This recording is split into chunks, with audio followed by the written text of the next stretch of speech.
योगयाग विधी नवे योगयाग विधी नवे वायाचे उपाधी दमोदर वायाचे उपाधी दमोदर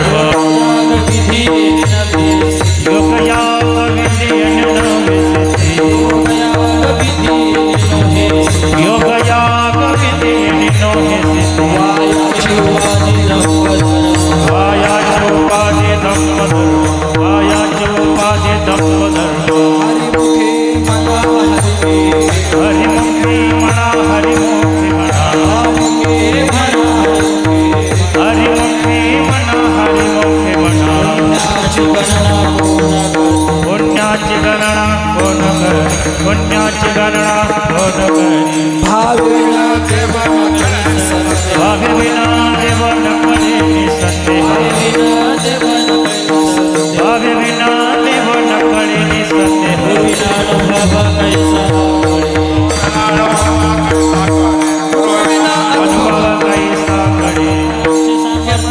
हरिमुखे म्हणा हरिमुखे म्हणा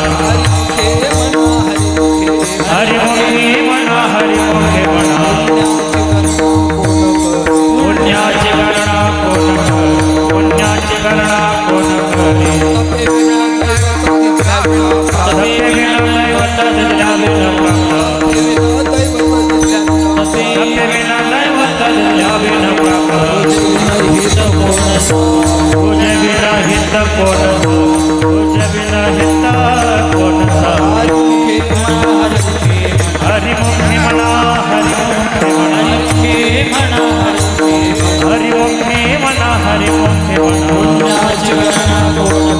पुण्याची गणना कोण करे पुण्याची गणना कोण करे ज्ञानदेव सांगे दृष्टांताचे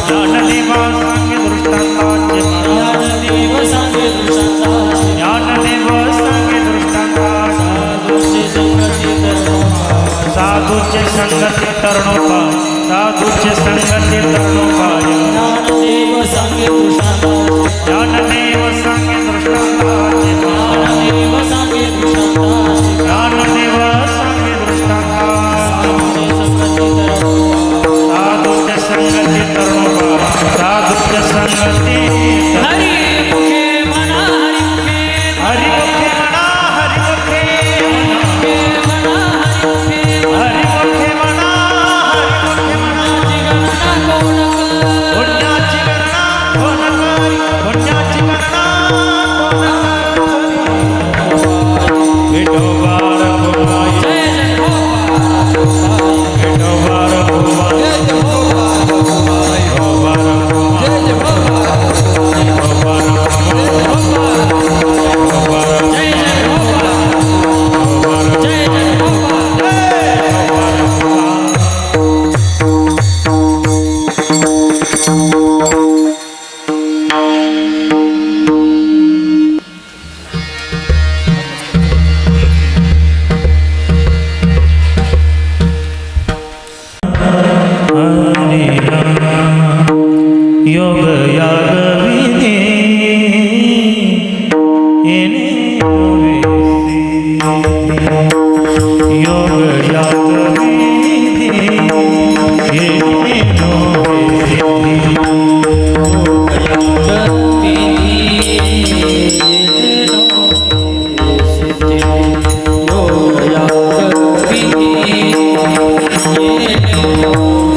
योगयाग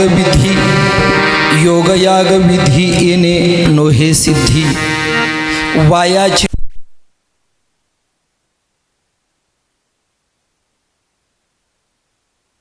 हरिमुखे म्हणा पुण्याची गणना कोण करी भावेविन देव न कळे निसंदेह गुरुविन अनुभव कैचा कळे हरिमुखे म्हणा पुण्याची गणना कोण करी तपेविन दैवत दिधल्याविन प्राप्त गुजेविन हित कोण सांगे हरिमुखे म्हणा पुण्याची गणना कोण करी ज्ञानदेव सांगे दृष्टांताची मात साधूंचे संगती तरुणोपाय हरिमुखे म्हणा पुण्याची गणना कोण करी परमपुरुष शौरी पांडुरंग मुरारी कमलनयन कान्हा गोपिका चित्तहरी प्रकट निकट शोभे रुक्मिणी रम्यवामी सदै धवला संविठ्ठल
करुणा करा दयाळा तुमचा अनुग्रह लादलो पावन झालो चराचरी गजाननं भूतगणाधिसेवितं कपित्थजम्बो फलचारुभक्षणं उमासुतं शोकविनाशकारकं नमामि विघ्नेश्वर पादपङ्कजं नमस्ते शारदे देवी सरस्वती मतिप्रदे वसत्वं मम जिह्वाग्रे सर्वविद्यां प्रदाभम् ओम नीलांजनम समाभासम रविपुत्रम यमाग्रजम छायामार्तंड संभुतं तन्नमामि शनैश्वरम ओम मृत्युंजयाय रुद्राय नीलकंठाय शंभवे अमृतेशाय शर्वाय महादेवाय ते नमः अतुलितबलधामं हेमशैलावद्यं धनुजवनकृशानुं ज्ञानेनामग्रगण्यं सकलगुणनिधानं वानराणामधीशं रघुपतिप्रियभक्तं वा तन्नमामि नर्मदायै नमो प्रातः नर्मदायै नमो निशि नमस्ते नर्मदे देवी त्राहि मां भवसागरात् नमस्ते गोदावरी देवी त्राहि मां भवसागरात् नमो सद्गुरु तुकया ज्ञानदीपा नमो सद्गुरु सच्चिदानंद रूपा नमो सद्गुरु भक्त कल्याणमूर्ती नमो सद्गुरु भास्करा पूर्णकीर्ती सेवे लागी सेवक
सिद्धी वायाची उपाधी दंभधर्म हरिमुखे म्हणा पुण्याची गणना कोण करी प्रस्तुत प्राप्त समय प्राप्त स्थळी कीर्तनरूपी सेवेकरता निवडलेला अभंग ज्ञानयांचे राजयोग्यांचे शिरोमणी साधकांचे मायबाप कैवल्य साम्राज्य चक्रवर्ती संत सम्राट विश्वमाळी ज्ञानोबा यांचा 4 चरणाचा किंबहुना ध्रुवपदासह 5 चरणाचा अत्यंत महत्त्वाचा हरिपाठ या प्रकरणातील हा अभंग. विठ्ठल विठ्ठल. आजच्या कीर्तनाचं प्रयोजन सर्वांना ज्ञात आहे. आपल्या श्री क्षेत्र कारसूळ अर्थात मल्हारी बाबांसारख्या महान महात्म्यांचा सहवास, ज्या महात्म्यांची संगती या परमपावन भूमीला प्राप्त झालेली आहेत, अशा या अतिशय दिव्य तपस्वी गावामधील आपले असणारे दिलीपराव भाऊ संपतराव ताकाटे यांनी आपल्या जीवनामध्ये गृहस्थ आश्रमामध्ये राहत असताना माऊली ज्ञानोबा सांगतात, आसोनी संसारी या न्यायाने संसारिक क्षेत्रामध्ये राहत असताना सुद्धा मानवी जीवनाच्या दृष्टिकोनातून तपेविन दैवत दिदल्याविन प्राप्त या न्यायाने तपश्चर्येशिवाय भगवान परमात्म्याची प्राप्ती होत नाही आणि ती तपश्चर्या आपल्या घरामध्ये करणं शक्य नाही. जरी तुकोबाराय म्हणत असतील, नलगती सायास जावे वनंतरा सुखे येतो घरा नारायण, नाही का, असं जरी म्हणत असतील तरी सुद्धा पूर्वीच्या ऋषीमुनींचा विचार केला, राजांचा जरी विचार केला, राजा रजवड्यांचा विचार केला, त्यांना सुद्धा घराचा त्याग करावा लागला, जीवनामध्ये तपश्चर्या करावी लागली. मग त्या तपश्चर्येमध्ये तपश्चर्या करत असताना आपल्या जीवनामध्ये तपश्चर्येसाठी कराल विकराल कलिकालामध्ये नर्मदा मैयाचा किनारा हा अतिशय उत्कृष्ट आहे. कारण नर्मदा तीरे तप कुर्यात, नर्मदा मैयाच्या तीरावरती गेल्यानंतर तपश्चर्या करायची. मग ती तपश्चर्या कशी करायची, यांनी आपल्या जीवनामध्ये कशी केली आणि त्या तपश्चर्यानं काय प्राप्त होतं, या दृष्टिकोनातून इतर असणारी साधना, या साधनेच्या तुलनेमध्ये नामस्मरणात्मक साधना, आपल्या घरामध्ये केलेलं नामस्मरण आणि नर्मदा मैयाच्या किनाऱ्यावरती केलेलं नामस्मरण, या 2 नामस्मरणामध्ये काय अंतर आहेत आणि नर्मदा मैयाच्या किनाऱ्यावरती केलेलं नामस्मरण हे आपल्या तपामध्ये कशा पद्धतीनं प्रविष्ट होतं आणि आपलं जीवन कसं परिपूर्ण होतं. आपलंच जीवन नाही तर आपल्या संपूर्ण कुलाचा सुद्धा कुलोद्धार आपण करू शकतो, अशी या साधनेमधली ताकद आहे. एवढंच नाही, आपण आपल्या गावाचा उद्धार करू शकतो, एवढंच नाही, आपल्या सानिध्यामधील अनेकांचा उद्धार करू शकतो. परंतु त्या लेवलवरती आपली स्थिती जाण्यासाठी आपण नर्मदा मातेची परिक्रमा करत असताना कशा पद्धतीनं करावी, नवीन सुद्धा परिक्रमेला जाणारी जी मंडळी आहेत, जे साधक आहेत, त्यांना सुद्धा जर जायचं असेल तर त्यांनी कोणती भावना ठेवून नर्मदा मातेच्या किनाऱ्यावरती जावं, याचं सुटसुटीत पद्धतीचं चिंतन आपल्यासमोर मांडणार आहेत. विठ्ठल विठ्ठल.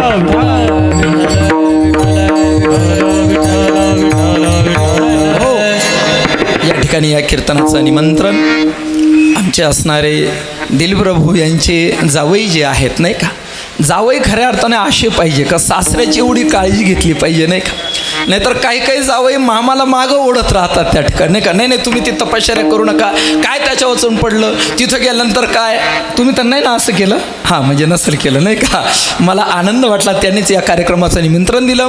या ठिकाणी आमचे सुशील भाऊ असतील, प्रशांत भाऊ असतील, यांच्यासुद्धा जीवनामध्ये अतिशय हा आनंदाचा क्षण आहेत की जेणेकरून दिलीपराव भाऊंनी आपल्या जीवनामध्ये केलेली जी तपश्चर्या आहे, जी साधना आहे, याच्याविषयी कशा पद्धतीचा अंतःकरणामध्ये भाव असावा, विश्वास असावा, प्रेम असावं, हे या ताकाटे कुटुंबाकडून आपल्याला पाहायला मिळतं. आणि म्हणून त्या निमित्ताने या ठिकाणी असणारे आमचे नवनाथ महाराज असतील, अक्षय महाराज असतील, इतरही सर्व परमार्थप्रेमी मंडळी आहेत, आमचे असणारे मृदंगाचार्य नाव दत्ता महाराज, नाही का, बऱ्याच ठिकाणी आम्ही एकत्रित कार्यक्रमाला असतो.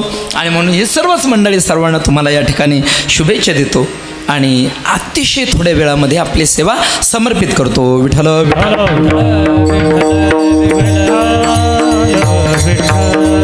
हो सज्जनो, बघा, जीवनामध्ये आपल्याला जर तरायचं असेल तर तरण्यासाठी संगती ही जीवनामध्ये अत्यंत महत्त्वाची आहे. विठ्ठल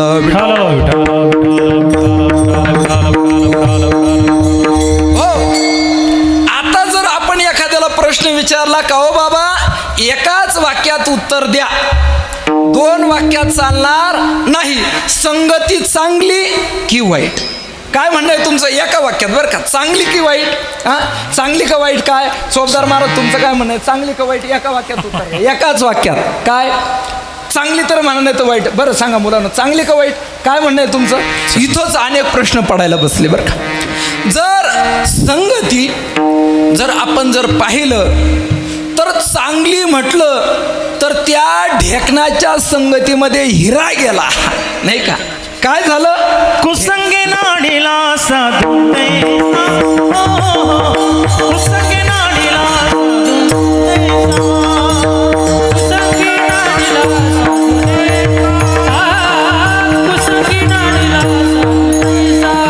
ढेकणाच्या संगे हिरा कुसंगे नाडीला साधोते कुसंगे नाडीला साधोते ढेकणाच्या संगे हिरा कुसंगे साधू तैसा कुसंगे नाडीला साधू तैसा. ढेकणाच्या संगतीमध्ये हिरा गेला आणि काय झालं? त्या ठिकाणी त्याचं पाणी झालं. मग ढेकणाच्या संगतीमध्ये हिऱ्याचं पाणी होतं, म्हणून संगती जीवनामध्ये वाईट जर म्हटलं तर भगवान परमात्मा म्हणतात, तुझी ये संगती तुझी संगती हो तुझी ये संगती तुझी संगती हो तुझी संगती तुझी संगती तुझी संगती तुझी संगती हो झाली आमची निशिती झाली आमची निजी ओ नाही देखिले नाही देखिले ते मिळे हो नाही देखिले ते मिळे नाही देखिले ते मिळे झाली आमची निश्चिंती झाली आमची निश्चिंती नाही देखिले ते मिळे हो नाही देखिले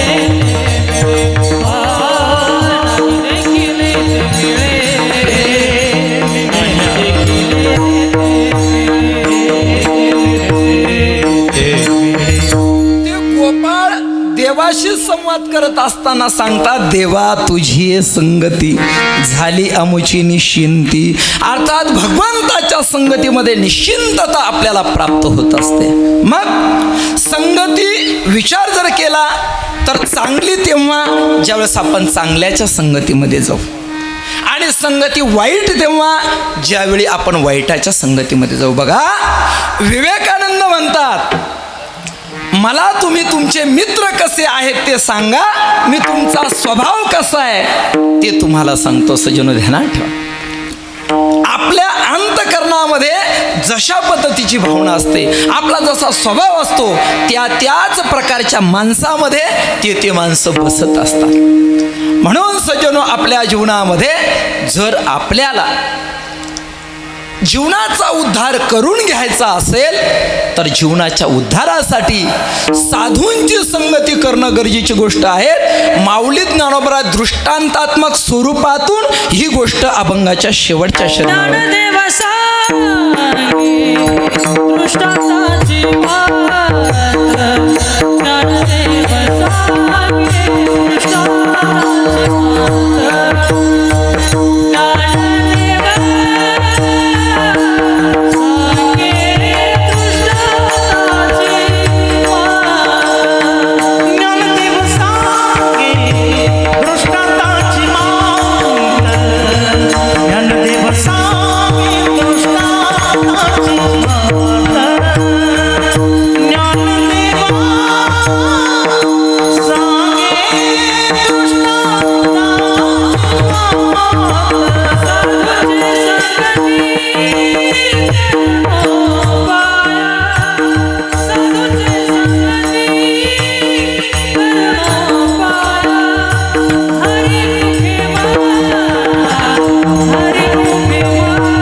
माऊली ज्ञानोबा सांगतात, ज्ञानदेव संगे दृष्टांताची मात, साधूंचे संगती तरुणोपाय. बघा, एका उदाहरणाने आपल्या जीवनामध्ये किंवा दृष्टांताने उदाहरणाने माऊली ज्ञानोबा सांगतात, आपल्या जीवनामध्ये आपल्याला जर उद्धार करायचा असेल तर साधूंच्या संगतीमध्ये जावं लागेल. आता खऱ्या अर्थाने साधू कोणाला म्हणायचं, नाही का? साधू कोणाला म्हणायचं? सजनो, कोणालाही साधू म्हणून चालणार नाही, नाही का? आताच्या कालखंडामध्ये आपण जर पाहिलं तर साधू भरपूर झाले, पण त्याच्या अगोदर संधी शब्द लागतो, संधी साधू, नाही का? सजनो, खऱ्या अर्थाने साधू त्याला म्हणतात, साधनोती स्वकार्यंच परकार्यंच इति साधू. जो स्वतःसह दुसऱ्याच्या जीवनामधलं असणारं आत्मउद्धाराचं कार्य जो साध्य करून देत असतो त्यांचं नाव साधू. आणि साधू शब्द सोपा नाही बरं का, सोपा नाही. एक असा दृष्टांत सांगतात की एके घरी एक महात्मा नेहमी यायचे आणि आल्यानंतर त्यांचं वास्तव्य त्या घरामध्ये 2 दिवस 4 दिवस महिना ते थांबायचे. त्या घरामध्ये एक छोटीशी मुलगी होती. ती मुलगी त्यांना प्रश्न विचारायची, बाबा तुमचं नाव काय आहे ते सांगा. ते सांगायचे, हे बघ बाळा, वेळ आल्यानंतर मी तुला सांगेल. असं करता करता करता या ठिकाणी ही जी कन्या होती ही मोठी झाली, तिचं लग्न झालं, तरी सुद्धा साधू म्हणायची वेळ आल्यानंतर सांगेल. पुढे ती तिच्या सासरी गेली. साधू महात्म्यांचं वास्तव्य तिच्या सासरी सुद्धा, ते पाहुणे चांगले होते, तिकडं सुरू झालं. पण मुलीचा एकच प्रश्न, बाबा तुमचं नाव काय? असे आयुष्याचे बरेच दिवस गेले आणि एकदा हे साधू वार्धक्य स्थितीमध्ये असताना नेमके या कन्येच्याच घरी होते. आणि या कन्येच्या घरी असताना साधूंचं वार्धक्य अवस्था अशी झाली होती की आता 5 ते 10 मिनिटामध्ये साधू जातील. आणि त्यावेळेस त्या मुलीने प्रश्न विचारला, बाबा का हो, मी तुम्हाला आयुष्यभर एकच प्रश्न विचारत आले, तुमचं नाव काय? तुम्ही म्हणायचे वेळ आल्यानंतर सांगू, आता तरी निदान सांगा ना, कारण असं दिसतंय की आता तुमचं आयुष्य संपण्याच्या स्थितीत. हो म्हटले, अवश्य. हे बघ मुली, मला साधू म्हणतात, साधू. ती कन्या म्हटली, बाबा का हो, एवढा 2 अक्षरी एक शब्द सांगण्यासाठी एवढे दिवस तुम्ही का लावले? त्यावेळेस त्या साधूंनी उत्तर दिलं, बाळा हे बघ, ध्यानात ठेव, मानवी जीवनामध्ये मनुष्याचा पाय केव्हा घसरेल आणि त्याचं पतन कधी होईल काहीच सांगता येत नाहीत. म्हणून मी तुला आत्तापर्यंत सांगू शकलो नाही, पण आयुष्यभर केलेला परमार्थ आणि त्या परमार्थामध्ये या जीवाने एक क्षण मात्र सुद्धा आयुष्यामध्ये कधी पाप केलं नाही, कोणाविषयी वाईट गोष्टीचं चिंतन केलं नाही, कोणाचं अहिताची इच्छा जीवनामध्ये केली नाही, कोणाच्या 1 पैशाची आणि त्या ठिकाणी इच्छा केली नाही, कोणत्या स्त्रीकडे वाईट नजरेनं पाहिलं नाही. आणि म्हणून आयुष्यभर केलेल्या या साधनेचा परिणाम आता मात्र 5 मिनिट माझ्या जीवनामध्ये राहिलेले, परंतु आयुष्यभर केलेल्या साधनेचा परिणाम असा आहे की राहिलेल्या 5 मिनिटामध्ये माझी जी अंतःकरणाची वृत्ती आहे तिचं आता पतन होऊ शकत नाही, ती आता घसरू शकत नाहीत. आणि म्हणून मी तुला सांगू शकतो की मला साधू म्हणतात. ध्यानात ठेवा, साधू नावाचा एक शब्द सांभाळण्यासाठी त्या महात्म्याला संपूर्ण जीवन खर्ची घालावं लागलं. एवढं साधुत्व कठीण आहे. विठ्ठल विठ्ठल हो, आता याच्यावर खूप मी चिंतन केलं असतं. तोची साधू ओळखावा, तोची कोण? दया करणे जे पुत्रासी, तेची दासा आणि दासी, तोची साधू ओळखावा.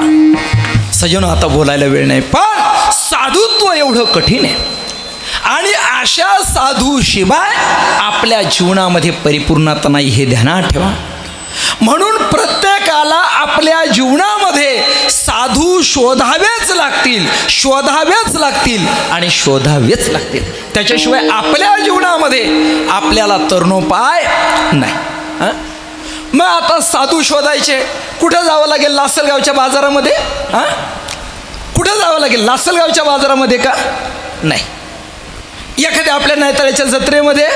नाही. जत्रा आणि यात्रा याच्यात पण फरक आहे. माझ्या अनेक कीर्तनं पडलेले आहेत, त्या ठिकाणी त्याच्यात पाहून घ्या. आता जास्त जत्रा यात्रा मी काही सांगत नाही, डबल तोच विषय सांगत नाही. सजनो, नाही संत पण मिळतये हाटी, हिंडता कपाटी राणीवणी. साधू पण संत पण जीवनामध्ये असं कुठंतरी फिरल्याने, बाजारात फिरल्याने ते मिळत नसतं. त्याच्यासाठी जीवनामध्ये साधुत्व अगोदर आपल्या जीवनामध्ये अंगीकृत करावं लागतं आणि त्या अवस्थेवर पोहोचण्यासाठी जीवनामध्ये तपश्चर्याच करावी लागते. विठ्ठल विठ्ठल हो. मग माऊली ज्ञानोबा सांगतात, अशा संत महात्म्यांच्या संगतीमध्येच तरुणोपाय आहे, त्याच्याशिवाय आपल्या जीवनामध्ये तरुणोपाय नाही. मग हे संत महात्मा जर शोधायचे असतील तर कुठं जावं लागेल? मदालसा माता त्या ठिकाणी सांगतात, ओठी बाळा जाई रे तीर्थे तू हिंड, साधू आणि संत तेथे असती उदंड. तया माझी आत्मज्ञानी जो का न बोले वितंड, तो तू गुरु करीतो तुझ बुजविल प्रचंड. ची बात तान्हुलिया जाई श्री गुरु शरण. साधू आणि संतांचा निवास जो असतो तो कुठं असतो? तर तीर्थाच्या ठिकाणी. तीर्थ कशाला म्हणतात? जे जगताला तारतात त्याला तीर्थ म्हणतात. म्हणून भौम तीर्थ म्हणजे पृथ्वी तलावरचे तीर्थ, त्याला भौम तीर्थ म्हणतात. पण साधूला चिद तीर्थ म्हणतात, चिद तीर्थ. आणि सज्जनो, असे असणारे चिदाकार वृत्तीचे संत महात्मे नर्मदा मैयाच्या किनाऱ्यावरती एकच नाही तर असे असंख्य संत तुम्हाला आजच्या कीर्तनाच्या द्वारे सांगतो. विठ्ठल विठ्ठल हो. मी तुम्हाला एक सांगून जाईल. नर्मदा मातेची जी परिक्रमा करत असताना फार सावधानता सांभाळावी लागेल. आता ही सावधानता माझ्या जीवनामध्ये सुद्धा जर आली असेल तर ती नर्मदा मातेच्या कृपेने आणि साधू संत महात्म्यांच्या कृपेने. विठ्ठल विठ्ठल हो. आता नर्मदा मातेच्या कृपेने मी का म्हटलो याचं कारण सांगतो. सजनो बघा, नर्मदा मातेच्या किनाऱ्यावरती गेल्यानंतर मला असा संभ्रम पडला की या ठिकाणी मी पूर्वी तर आलेलो आहे, हा प्रांत तर मी पाहिलेला आहे. आणि माझ्या जीवनामध्ये 2005 साली पहिल्या परिक्रमेच्या निमित्ताने मी गेलो. 2005 साली पहिली परिक्रमा, 2015 साली दुसरी परिक्रमा, 2022 साली तिसरी परिक्रमा. या पायी परिक्रमेचं सांगतो तुम्हाला. 2005 साली ज्यावेळेस मी पहिल्या परिक्रमेच्या निमित्ताने गेलो त्यावेळी मला असा संभ्रम निर्माण झाला की अरे, हा जो भाग आहे मी तर पाहिलेला आहे आणि मी तर इथं कधी आलो नाही, मग मी आलो कधी, असा मनाला प्रश्न पडला. तर सज्जनो ध्यानात घ्या, त्यावेळेस मला बाल्यावस्थेमधले काही स्वप्न आठवले. बाल्यावस्थेमध्ये मला कधीतरी पूर्वी स्वप्न पडलेले होते, तेच स्वप्न मला नर्मदा मातेच्या किनाऱ्यावरती खरे झाल्यासारखे वाटले. स्वप्नात पाहिलेला प्रदेश मी नर्मदा मातेच्या किनाऱ्यावरती पाहिला. आणि मग माझ्या लक्षात आलं की कदाचित या जन्मात तर नाही, पण याच्या अगोदरच्या जन्मामध्ये मी कधीतरी नर्मदा किनाऱ्यावरती गेलो असेल, याची मला शाश्वती जीवनामध्ये प्राप्त झाली. सज्जनो ध्यानात, म्हणून नर्मदा मातेची विशेष कृपा असल्याशिवाय साधकाला नर्मदा परिक्रमा करण्याची ओढच अंतकरणामध्ये लागत नाही. खरोखर विशेष कृपा झाल्याशिवाय जरी ओढ लागली तरी तिथं जाण्यासाठी अनेक प्रतिबंध जीवनामध्ये येतात. त्या प्रतिबंधावरती मात केल्यानंतर सुद्धा, मैयाच्या किनाऱ्यावर गेल्यानंतर सुद्धा परिक्रमा पूर्ण होईल म्हणून सांगता येत नाही. शेवटच्या टप्प्यामध्ये अगदी 4-2 दिवस राहिले आणि काही लोकांचे ॲक्सिडेंट झाले, काही लोक आजारी पडले, काहींच्या घरून निरोप आला की अर्जंट निघून या, आणि त्यांची परिक्रमा अपूर्ण राहिली. असे लाखो लोकांचे उदाहरण आहे सज्जन. म्हणून नर्मदा मातेची परिक्रमा करत असताना पहिली महत्त्वाची गोष्ट अशी आहे की नर्मदा मातेची कृपा. त्याच कृपेने मनुष्य नर्मदा मैयाच्या किनाऱ्यावरती जातो.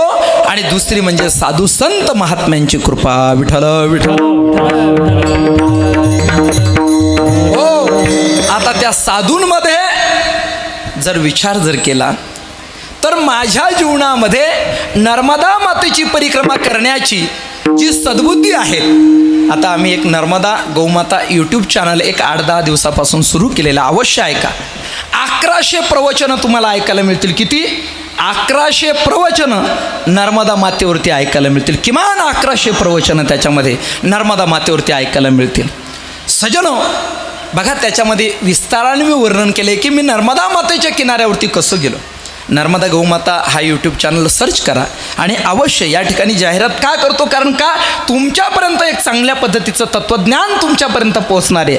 नर्मदा परिक्रमा म्हटलं की तुमच्या असणाऱ्या सर्व प्रकारच्या समस्या असतील किंवा सर्व प्रकारचे प्रश्न असतील त्याची उत्तरं तुम्हाला मिळणार आहेत. आणि अवश्य जीवनामध्ये जर आपल्याला उद्धरून जर जायचं असेल तर मला वाटतं कराल विक्राल कलिकालामध्ये सर्वात सोपी साधना जर कोणती असेल तर ती म्हणजे नर्मदा मातेची परिक्रमा. तशी कठीण पण आहेत, परंतु सर्वात सोपी साधना जर कोणती असेल तर नर्मदा मातेची परिक्रमा. कारण का सर्वात जास्त दिवसाची साधना नर्मदा मातेची परिक्रमा आहे. सर्वात कमी दिवसाची साधना नर्मदा मातेची परिक्रमा आहे. तुमच्या जीवनामधलं अनुष्ठान म्हणजे नर्मदा मातेची परिक्रमा आहे. साधू संत महात्म्यांची भेट व्हावी वाटत असेल तर नर्मदा मातेची परिक्रमा आहे.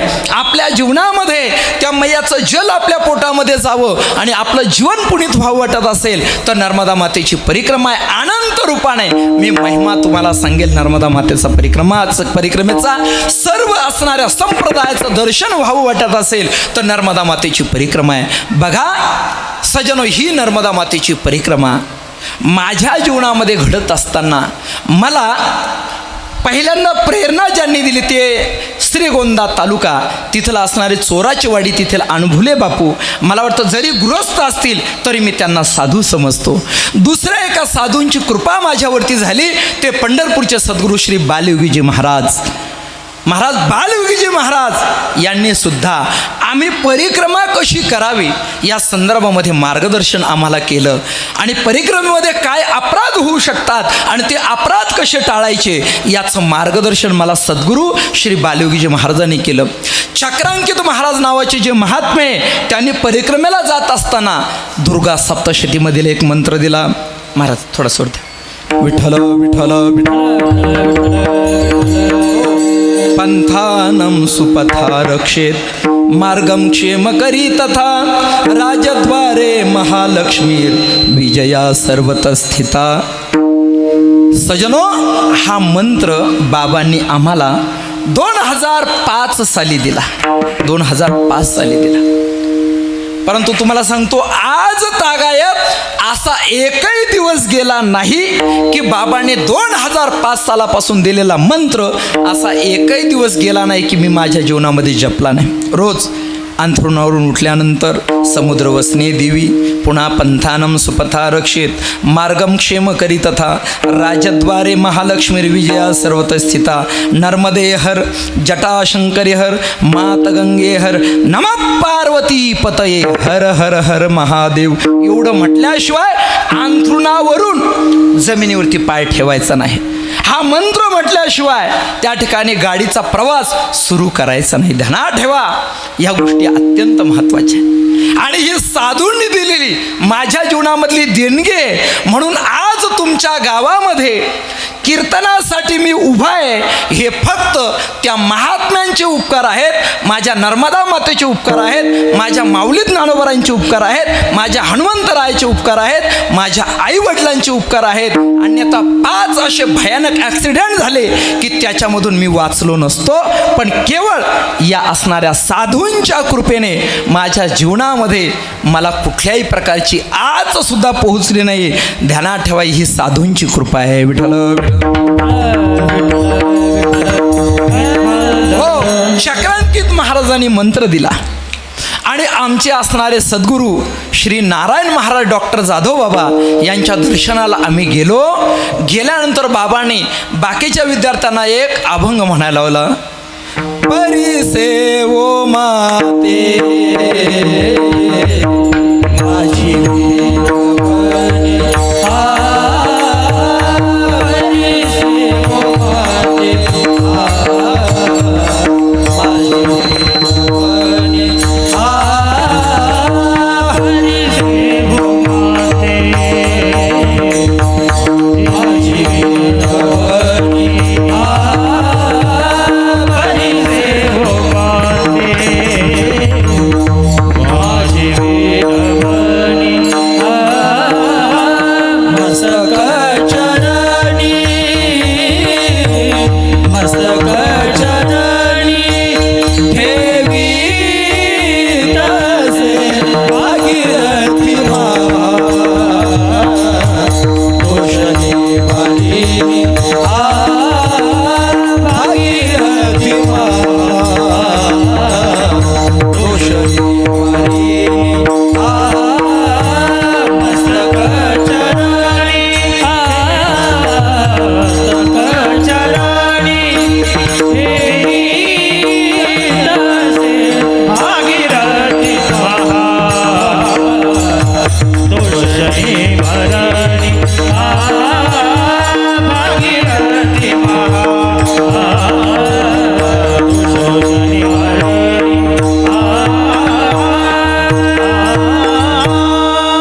बाबांनी आशीर्वाद देत असताना मला वाटतं मैयाला प्रार्थना केली की हे जे साधक आहेत माते तुझ्याकडे येत आहेत. जसं तुकोबराज सांगतात, तुका विष्णुदास संतांचे पोसणे वाघ पुष्प तेने पाठविले. या न्यायाने आमच्या बाबांनी वाघ पुष्पात्मक आशीर्वाद आम्हाला दिला. अर्थात साधूंची कृपा आहे, साधूंची कृपा आहे. आणि सज्जनो, परिक्रमेला गेल्यानंतर मग मात्र अनंत साधूंचं दर्शन माझ्या जीवनामध्ये मला झालं. मी आत्ताच 1-2-4 दिवसापूर्वी एक व्हिडिओ टाकलेला आहे. त्याच्यामध्ये शूलपाणेश्वरमध्ये भेटलेले बंगाली बाबा सहज बोलणे हितोपदेश या नावाने तो व्हिडिओ टाकलेला आहे. अवश्य पहा. त्याच्यात हा विभाग विस्ताराने सांगितलेला हा विषय. पण ध्यानात ठेवा, नर्मदा मैयाच्या किनाऱ्यावरती गेल्यानंतर अनंत साधूंचं दर्शन होतं. याच्यामध्ये मला खऱ्या अर्थाने काही साधूंचं दर्शन झालं. त्या साधूंमध्ये पहिल्याच दिवशी ज्यावेळेस नर्मदा मैयाच्या किनाऱ्यावरती गेलो, पहिला असणारा जो मुक्काम होता तो रामपुरा गावामध्ये पडला. आणि रामपुरा गावामधून निघाल्यानंतर दुसरा जो मुक्काम आहे तो जटाशंकरी नावाच्या नदीच्या किनाऱ्यावरती पडला, जी मैयेला मिळते. आणि तिथून पुढे गेल्यानंतर तिसऱ्या दिवशी आमचा प्रवास सुरू झाला 2005 साली. त्या जंगलाचं नाव होतं लक्कडकोटचं जंगल. या लक्कडकोटच्या जंगलामध्ये गेल्यानंतर तिथं मला एक महात्मा भेटले. अर्थात तो प्रवास करत असताना सकाळच्या प्रहरी उठायचं बरं का. उठल्यानंतर आपण तिथून प्रस्थान करायचं, तिथून प्रस्थान करायचं. ते प्रस्थान करत असताना लवकरात लवकर त्यावेळी आमच्याबरोबर बरेच महात्मे होते. तुकाराम बाबा परसुलकर होते. त्याच्यानंतर आमच्यासोबत असणारे शिंदे भायळेचे माधव बाबा होते. त्याच्यानंतर रेडगावचे वामन बाबा काळे होते. त्याच्यानंतर पिंपळेचे बन्सी बाबा सुरवाडे होते बरं का. नांदूर मधमेश्वरचे आमचे त्र्यंबक भाऊ दाते होते. आणि अलंकापूर पुण्यनगरीमधली काही मंडळी होती. बाबांच्या सोबत मी तिथून निघालो. आणि निघाल्यानंतर त्या जटाशंकरी नदीमध्ये आमचे असणारे जे पिंपळाचे बाबा बन्सी बाबा सटकले महाराज, त्यांना धरता धरता आमची तारंबळ झाली तिथं, अजूनही आठवतं. आणि तिथून पुढे गेल्यानंतर सकाळच्या प्रहरी ते महात्मा निघताना काही तांदूळ आणि थोडीशी असणारी डाळ आणि थोड्या मिरच्या वगैरे सोबत द्यायचे. कारण का, पुढे गेल्यानंतर जंगलामध्ये सकाळपासून तर संध्याकाळपर्यंत पुन्हा खाण्यासाठी काहीच मिळत नव्हतं. आणि फार गुराकी सोडून कोणाचं दर्शन पण होत नव्हतं, ते सुद्धा दुर्मिळ होते. मध्यंतरी एक हनुमंतरायाचं मंदिर होतं. त्या हनुमंतरायाच्या मंदिराजवळ असा छोटासा ओढा वाहत होता. त्याच ओढ्याचं पाणी घ्यायचं आणि आपलं असणारं कमंडल, त्या कमंडलमध्येच ते तांदूळ शिजवायचे, ती असणारी खिचडी तयार करायची आणि ती खायची आणि निघायची बरं का. असा तो प्रांत होता. आम्ही योगायोगाने सकाळी लवकर निघाल्यामुळे आम्ही बरोबर 5-5:30 वाजेच्या दरम्यान ते असणारं लक्कडकोटचं जंगल पार केलं. पुढे गेल्यानंतर धर्मराय नावाचं एक गाव आलं आणि धर्मरायच्या पुढे गेल्यानंतर किटी नावाचं गाव आलं. त्या किटीला गेल्यानंतर तिथं एक थोर संत महात्मे होते. त्या संत महात्म्यांचं नाव होतं नागाबाबा बरं का. नागाबाबा नावाचे थोर सिद्ध पुरुष होते. आता या नागाबाबांचं वैशिष्ट्य असं होतं, काही लोक म्हणायचे की सुभाषचंद्र बोसच त्या रीतीनं तिथं राहतात. आता लोक कोण काय म्हणतील काही सांगता येत नाही, त्याला काही फार पुरावा नाही. पण त्यांना राजकीय गोष्टींची खूप आवड होते आणि व्यक्तिमत्व मात्र तसंच होतं बरं का. अगदीच सुभाषचंद्र बोस सारखंच व्यक्तिमत्व दिसत होतं. ते नागाबाबा आम्ही प्रत्यक्षात पाहिले. लोक म्हणायचे त्या ठिकाणी असो, आपल्याला त्याच्याशी काही कर्तव्य नाही, आपला काही असा खास पद्धतीचा ठाम त्या गोष्टीवरती विश्वास नाही, पण साधू मात्र चांगले होते. आणि मग त्या साधूंच्या आश्रमामध्ये गेल्यानंतर आम्हाला आता गेल्यानंतर थकलेलो होतो म्हणून आम्ही गेलो आणि गेल्यानंतर आमचं आसन एक कुटिया होती, त्या कुटियामध्ये लावलं. अशी साधी झोपडी बांधलेली होती प्रवाशांसाठी, परिक्रमावासियांसाठी. तिच्यात वास्तव्य झालं. आणि एक जण मला म्हटले, अरे जाओ बोले आपने नागा बाबा का दर्शन किया है क्या? म्हटलं नहीं किया, अभी तो नहीं किया. अरे जाओ बोले बाबाजी 2-2 रुपये देते हैं. मग असं म्हटल्यानंतर म्हटलं पैसों से तो हमें कुछ मतलब नाही, त्या ठिकाणी पैशाशी आम्हाला काही इच्छा नाही म्हटलं, काय त्याच्याशी आमचा काही कुठला संबंध नाही म्हटलं, आमच्या निर्वाहापुरतं आमच्याजवळ आहेत. त्याने सांगितलं वो पैसा नहीं है बोले, पैसे के रूप में नागा बाबा का आशीर्वाद है बोले बरं का. आणि मग मात्र आम्ही उठलो आणि उठल्यानंतर नागाबाबांकडे गेलो. नागाबाबांकडे गेल्यानंतर बाबांकडे असा काळा बटवा होता आणि त्या काळ्या बटव्यामध्ये नागाबाबांचे पैसे ठेवलेले असायचे, 2-2 रुपये बरं का. सजनो, त्या कालखंडामध्ये त्या किटीची परिस्थिती एवढी अशी भयानक पद्धतीची होती की सभोवताली संपूर्ण जंगल होतं कुठल्याही प्रकारे. कारण का जवळपास 21 वर्षापूर्वीची ती घटना आहे आणि त्या कालखंडामध्ये खाण्याची दादात होती. आम्ही स्वतः पाहिलेलं आहे महाराज तो प्रदेश.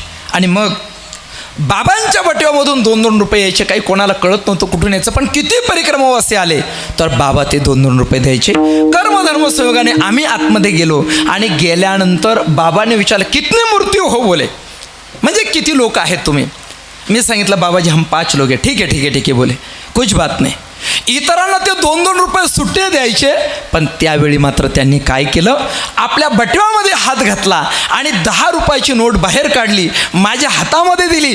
5 मूर्ती हो सब बाटलो म्हटले, सगळ्यांनी ते वाटून घ्या म्हटल्यानंतर ती नोट मी काय केली, माझ्या असणाऱ्या पिशवीमध्ये ठेवली आणि नंतर हे जे सगळे आमचे महात्मे होते प्रत्येकाला 2-2 रुपये काय केले, सुट्टे देऊन टाकले.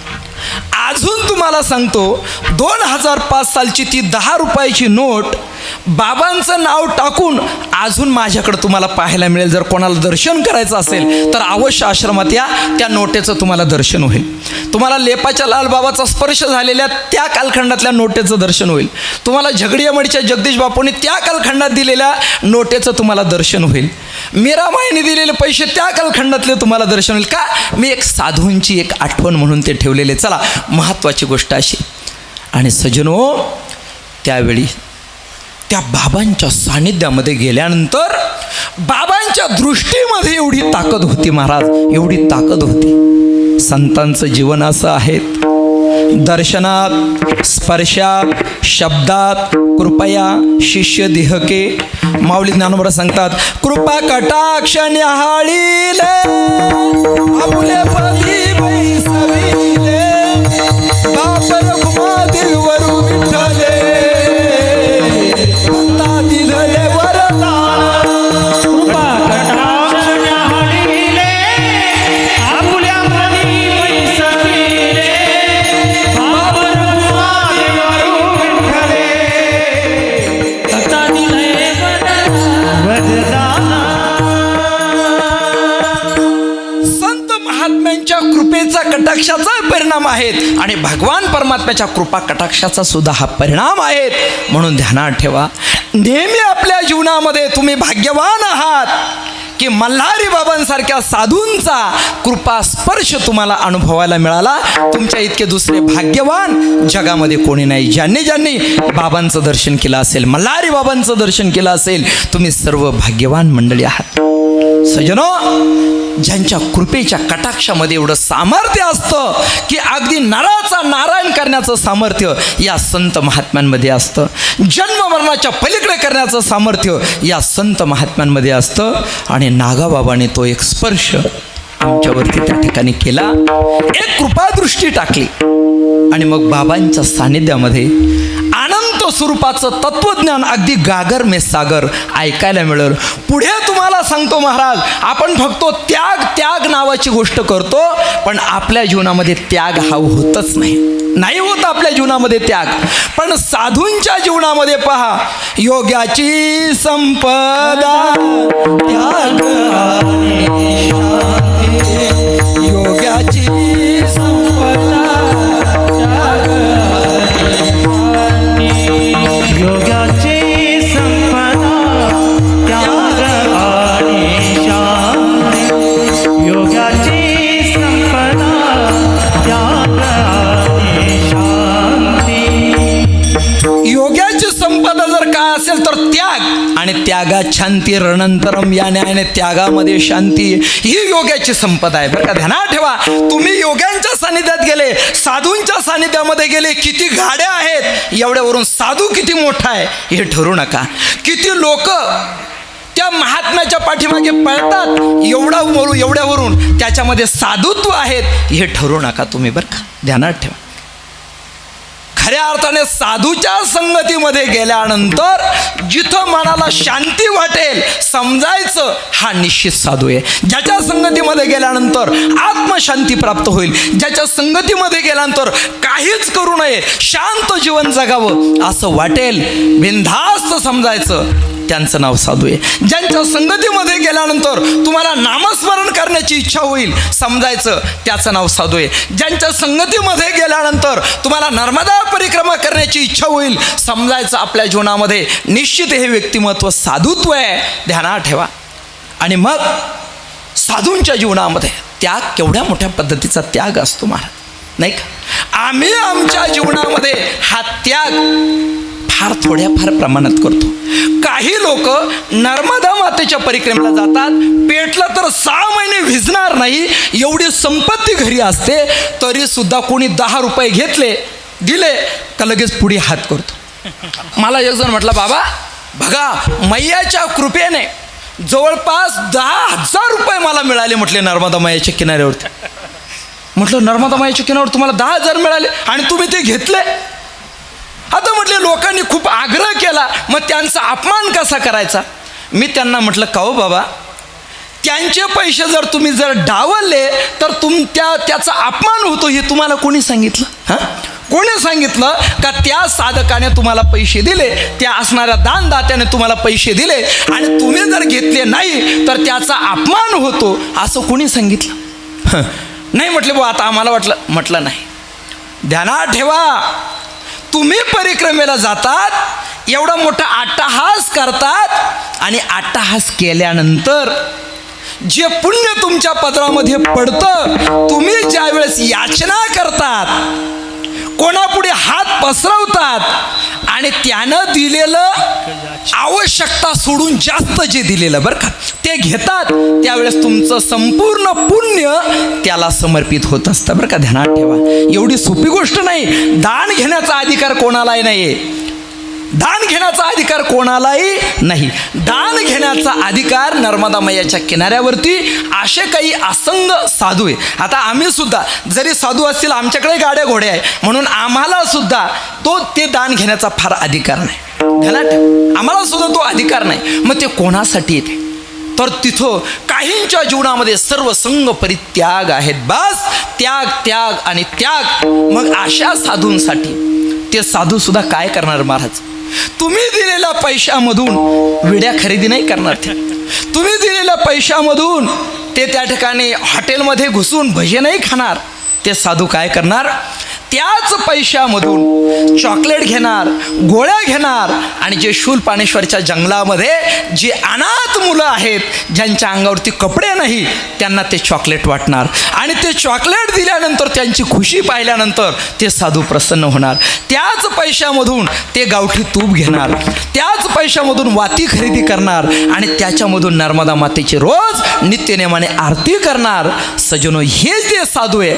आणि म्हणून दान घेण्याचा कोणालाही अधिकार नाही. सजनो, साधूंच्या संगतीमध्ये गेल्यानंतर, नर्मदा मातेच्या सानिध्यात गेल्यानंतर अशी अवस्था असली पाहिजे. काय, कशी अवस्था पाहिजे? निर्वाहा पुरते अन्नाच्छादन, निर्वाहा पुरते अन्नाच्छादन, निर्वाहा पुरते अन्नाच्छादन, पुरते अन्नाच्छादन. आश्रमाशी स्थान गोपी गोहा, गोपी गो, आश्रमाशी स्थान गोपी गोहा. कोठेही चित्तासी नसावे बंधन, हृदयी नारायण साठवावा, हृदयी नारायण साठवावा. कोठेही चित्तासी नसावे बंधन, हृदयी नारायण साठवावा, हृदयी नारायण साठवावा.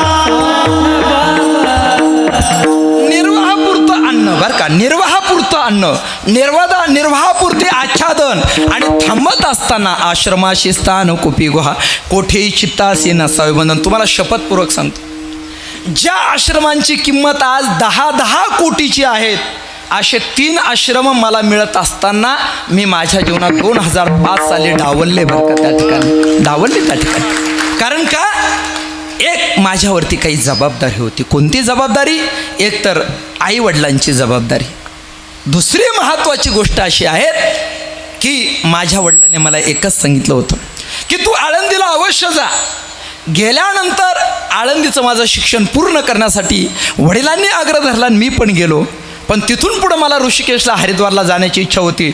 वडील म्हटले, हे बघ, ध्यानात ठेव, तू ऋषिकेशला जाशील, हरिद्वारला जाशील, महामंडलेश्वर होशील, पण माझी अशी इच्छा आहे की उभं आयुष्यभर या परिसराची सेवा तुला करायची, वारकरी संप्रदायाच्या दृष्टिकोनातून. हे माझ्या वडिलांचं वचन होतं की उभं आयुष्यभर आपल्याला समाजाची सेवा करायची आहे. आणि म्हणून माझ्या जीवनामध्ये आज जिथं कीर्तन करतो तिथं जेवण करत नाहीत, तुमचा बुक्का कपाळाला लावत नाहीत, तुमचा हारसुद्धा गळ्यात घालत नाहीत आणि तुमचे डिझेलचे पण पैसे इथंही घेत नाहीत आणि आश्रमातही घेत नाहीत आणि मरेपर्यंत 1 पैशाला स्पर्श करणार नाही. ही माझ्या वडिलांची कृपा आहे माझ्यावरती, ध्यानात ठेवा. ही माझ्या वडिलांची कृपा आहे सज्जनो, ध्यानात ठेवा. प्रत्येकाने जर पैसाच कमवायचा तर मग हा माऊली ज्ञानोबा तुकोबारायांचा असणारा हा सोज्वळ मार्ग जगापर्यंत कोणी पोहोचवायचा? प्रत्येकाने मठच बांधायचे, दगड, माती, विटा याच्यामध्ये जीवन घालवायचं. याच्यासाठीच कीर्तनाचा पैसा त्या ठिकाणी वापर करायचा. गाड्या घोड्या कोट्यावधी रुपयाच्या घ्यायच्या, याच्यासाठीच पैसा खर्च करायचा. अरे हे साधुत्व कोणी करायचं? आश्रमाशी स्थान कुपी गुहा, कोठेही चित्ताशी, हे कोणी करायचं त्या ठिकाणी? प्रारब्धाने जर मिळत असेल, प्रारब्धाने जे न मागता मिळत असेल, त्याच्यामधून काही आश्रम तयार होत असतील, पण त्या आश्रमाचा उपयोग कोणासाठी? समाजासाठी. ध्यानात ठेवा, स्वतःसाठी नाही. त्याचा उपयोग कोणासाठी? समाजासाठी. आज आमचे राऊत बाबा आहेत, त्यांच्या हजारो त्या ठिकाणी हजारो शिष्य बाबांच्या सानिध्यामध्ये तयार होतात. अलंकापूर पुण्यनगरीमध्ये बाबा आणि विद्यार्थ्यांना जे दिव्य तत्वज्ञान देतात, एक विद्यार्थी बाबांनी असा घडवला की लाख लोकांचा उद्धार करील, असा एक महात्मा राऊत बाबांनी घडवला. मग त्याच्यासाठी जर आश्रम असेल तर काय वावगं आहे त्या ठिकाणी? त्याच्यासाठी आश्रम असेल. बाबांच्या दिंडीमध्ये सुद्धा नियमानुसार दिंडीमध्ये चालावं लागतं. विना नियमाचं चालता येत नाही त्या ठिकाणी. त्याला दिंडी म्हणावं, त्याला आश्रम म्हणावा, ज्या आश्रमाचा सदुपयोग समाजासाठी. आणि तो महात्मा एक कालखंड असा होता का आश्रमामध्ये मुलांना खाण्यासाठी काही नव्हतं, पण स्वतःच्या हाताने शिळ्या भाकरी त्या ठिकाणी चुरायच्या आणि स्वतःच्या हाताने तो असणारा भुगा तयार करायचा आणि तो विद्यार्थ्यांना खाऊ घालायचा. आणि एक कालखंड बाबांचा आता असा आलेला आहे की गुलाबजाम सुद्धा बाबा बचकाने त्या ठिकाणी वाढत असतात. म्हणजे सगळं जीवन समाजासाठी. इथं जर आश्रम बनत असेल तर काही वावगं नाही, ध्यानात ठेवा. पण साधूंच्या जीवनामध्ये त्याग पाहिजे. साधूंच्या जीवनामध्ये कुठल्याही प्रकारचा त्याग जर नसेल तर ते साधुत्व परिपूर्ण साधुत्व आहेत असं मी म्हणणार नाही. बघा, एक तुम्हाला दृष्टांत सांगतो, भजन करा विठ्ठल विठ्ठल. पंढरपूरच्या वाटेवरती गेल्यानंतर काहींकडं पेटून दिलं तर विझणार नाही एवढी संपत्ती असते. आणि एखादा भंगार विकणारा माणूस, पहा बरं का, भंगार विकणारा माणूस, त्याला सुद्धा वाटतं अरे एवढी वारी या ठिकाणी चाललेली आहे, त्याची सॅलरी किती असते महिन्याला 3,000 4,000, पण तो सुद्धा कुठंतरी जातो आणि गेल्यानंतर 1 किलो शेंगदाणे घेतो, ते गरम करतो आणि तो वाटायला उभा राहतो बरं का. किंवा 4-2 डझन केळी घेतो आणि वाटण्यासाठी तो उभा राहतो. कोण? भंगार विकणारा. आणि हा इकडचा एवढा मोठा श्रीमंत शेतकरी असतो नाही का, एवढा मोठा श्रीमंत शेतकरी असतो की पेटवलं तर 6 महिने विझणार नाही. याच्या गळ्यामध्ये टाळ असतो आणि त्याचा चालू असतो, रूप पाहता लोचनी सुख झाले ओ साजनी, तो हा विठ्ठल बरवा राजस सुकुमार मदनाचा पुतळा, रवी शशिकळा लोपलिया, नको ब्रह्मज्ञान आत्मस्थिती भाव मी भक्त तो देवायसे करी. आणि तो ते केळं विकायला आले का हा त्या दिंडीतल्या भजनामधून बाहेर निघतो आणि त्याच्यासमोर हात करतो. कशासाठी? एका केळासाठी. कशासाठी? चिमुटभर शेंगदाण्यासाठी. मग खरं सांगा याच्यामध्ये श्रीमंत कोण आहे, तो का हा हलकट? कोण आहे त्या ठिकाणी? अरे ध्यानात ठेवा, आमचे एक महाराज बरं का, आमचे एक महाराज, आणि ते असे वारीला चाललेले होते. समोर अशी लाईन लागलेली होती. महाराजांनी सुद्धा काहीच विचार केला नाही ही कशाची लाईन आहे. ते महाराज सुद्धा त्या लाईनीत उभे राहिले. 1 तास उभं राहिल्यानंतर पुढे साड्या वाटपाचा कार्यक्रम चालू होता. कशाचा? साड्या वाटपाचा. महाराज होते ब्रह्मचारी, बरोबर आहे की नाही. आता ब्रह्मचार्याला साड्यांची काही गरज आहे का त्या ठिकाणी? तरी सुद्धा महाराज त्या लाईनीमध्ये उभे राहिले, साडी घेतली ना आपल्या पिशवीमध्ये टाकली. हा हलकटपणाचा उच्चांक आहे त्या ठिकाणी, ध्यानात ठेवा. सजनो, नर्मदा मैयाच्या किनाऱ्यावरती गेल्यानंतर असं आपलं जीवन असलं पाहिजे की आपल्या जीवनामध्ये त्याग म्हणजे काय हा आपल्या अंतकरणात ठसवला पाहिजे. किटीच्या नागाबाबाचं उदाहरण सांगतो, बाबांचं उदाहरण सांगतो. पुढे ओंकारेश्वरच्या डॅमचं काम आम्ही ज्यावेळेस गेलो 2005 साली, त्यावेळेस त्या डॅमचं काम चालू झालेलं होतं. आणि डॅमचं काम चालू झालेलं असताना बाबांचा जो आश्रम आहे तो डूबमध्ये गेला, म्हणजे त्या ठिकाणी जलमग्न अवस्थेमध्ये जाणार होता. म्हणून ज्यांचे आश्रम गेले त्यांना, किंवा ज्यांच्या शेत्या गेल्या असतील, काही जे असेल ते गेलं असेल, त्यांना सरकारने काही पैसे मंजूर केले. त्या कालखंडामध्ये 1.25 लाख रुपयाचा निधी, एक शब्द खोटा नाही बरं का, हे संपूर्ण पेपरमध्ये वाचलेली बातमी त्या कालखंडामधली मी सांगतो की बाबांचे 1.25 लाख रुपये आलेले होते. आणि बाबांना निरोप आला की बाबा तुमचे पैसे बँकेमध्ये आलेले आहेत, तुम्ही जाऊन तेवढे तुमचे पैसे घेऊन या. बाबाजींनी एकच उत्तर दिलं, मैया को बेचकर हम कहाँ जाएंगे और हम मैया को कभी बेचेंगे नहीं. अर्थात मैयाच्या पात्रामध्ये तो आश्रम होता, किनाऱ्यावरती आश्रम होता. बाबाने सांगितलं नाही, हा जो आश्रम आहे या ठिकाणी ही मैयाची कृपा आहे आणि हा आश्रम विकणं म्हणजे आईला विकण्यासारखं आहे, मला ते पैसे नको. बाबांनी तिथून प्रस्थान केलं, परंतु मात्र त्या आश्रमाचे 1 रुपया सुद्धा घेतला नाही.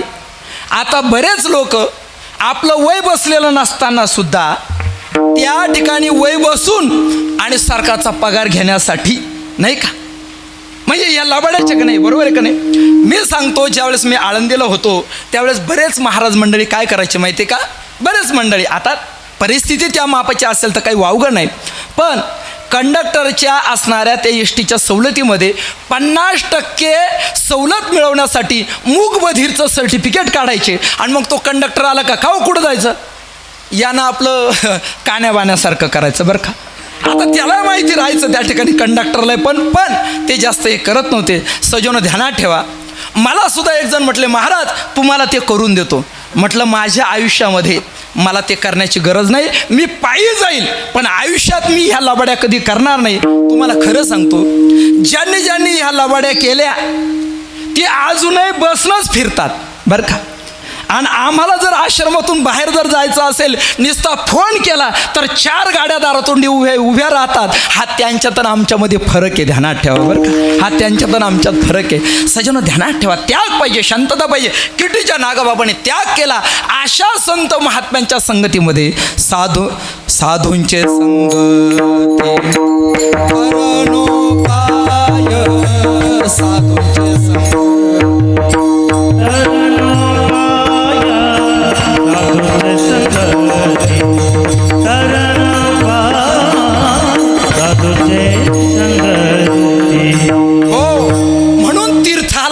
गेल्यानंतर एखाद्या मंदिराचं दर्शन नाही झालं तरी चालेल बरं का. आता तिथं गेल्यानंतर ओंकारेश्वर, नर्मदेश्वर, ज्वालेश्वर, ममलेश्वर, शुल्पाणेश्वर, मणिनागेश्वर, कार्तिकेय महादेव, अंकलेश्वर, कोटेश्वर, बिमलेश्वर, माहेश्वर, कालेश्वर, महाकालेश्वर, जनकेश्वर, गरुडेश्वर, कुंभेश्वर, हापेश्वर, सोमेश्वर, लिंगेश्वर असे अनंत असणारे शिवलिंग नर्मदा मैयाच्या किनाऱ्यावरती आपल्याला पाहायला मिळतात. एखाद्या शिवलिंगाचं दर्शन झालं योग्य, नाही झालं पण एक करा. नर्मदा मैयाच्या परिक्रमेला जात असताना अगोदर ज्यांनी परिक्रमा केलेली आहे त्यांना विचारा कोणत्या ठिकाणी कोणते सिद्ध संत राहतात, आम्हाला त्या सिद्ध संतांचं दर्शन करायचं. अगोदर हे विचारा. मग पूर्वीच्या कालखंडामध्ये किटीचे नागाबाबा, लेपाचे लाल बाबा, त्याच्यानंतर आमचे तिली भट्ट्यांचे सियाराम बाबा, त्याच्यानंतर आपण जर गेलो तर डेडियापाड्याचे सुरेंद्र बापू, त्याच्यानंतर झगडियामडीचे जगदीश बापू, त्याच्यानंतर आपण जर पुढे गेलो तर त्या ठिकाणी भालोद नावाचं स्थान आहे. तिथं सुद्धा एक महात्मा गृहस्थी आणि सेवा करतात, ती असणारे ब्राह्मण महात्मा. त्याच्या अगोदर जर गेलो तर मणिनागेश्वरमध्ये सुद्धा 2-3 महात्म्यांचं काय आहेत वास्तव्य. त्याच्यानंतर आपण जर गेलो पुढे गेल्यानंतर सुद्धा आमच्या झगडियामडीच्या जगदीश बापूच्या आश्रमामध्ये ज्यावेळेस जातो त्यावेळेस बापूंचं जीवन तुम्हाला सांगतो. काय झालं, बापू ज्यावेळेस परिक्रमा करत होते त्यांच्या जीवनात म्हणजे ही घटना 50-1 वर्षापूर्वीची असेल बरं का. बापू ज्यावेळेस परिक्रमेसाठी आले आणि आल्यानंतर बापूंना भूक लागली आणि जिथं त्यांचा आश्रम झालेला आहे त्या आश्रमाच्या ठिकाणी आले आणि आल्यानंतर बापूंना खाण्यासाठी काहीच मिळालं नाही. त्या महात्म्याला असा मनस्ताप आला, अरे माझे जर इतके हाल झाले असतील तर इथून जाणारे परिक्रमावासी यांच्यासाठी मला काहीतरी करावं लागेल. बापूंनी तिथंच आपलं त्रिशूळ गाडलं, तिथंच ठोकलं आणि तिथंच मुक्काम ठोकला.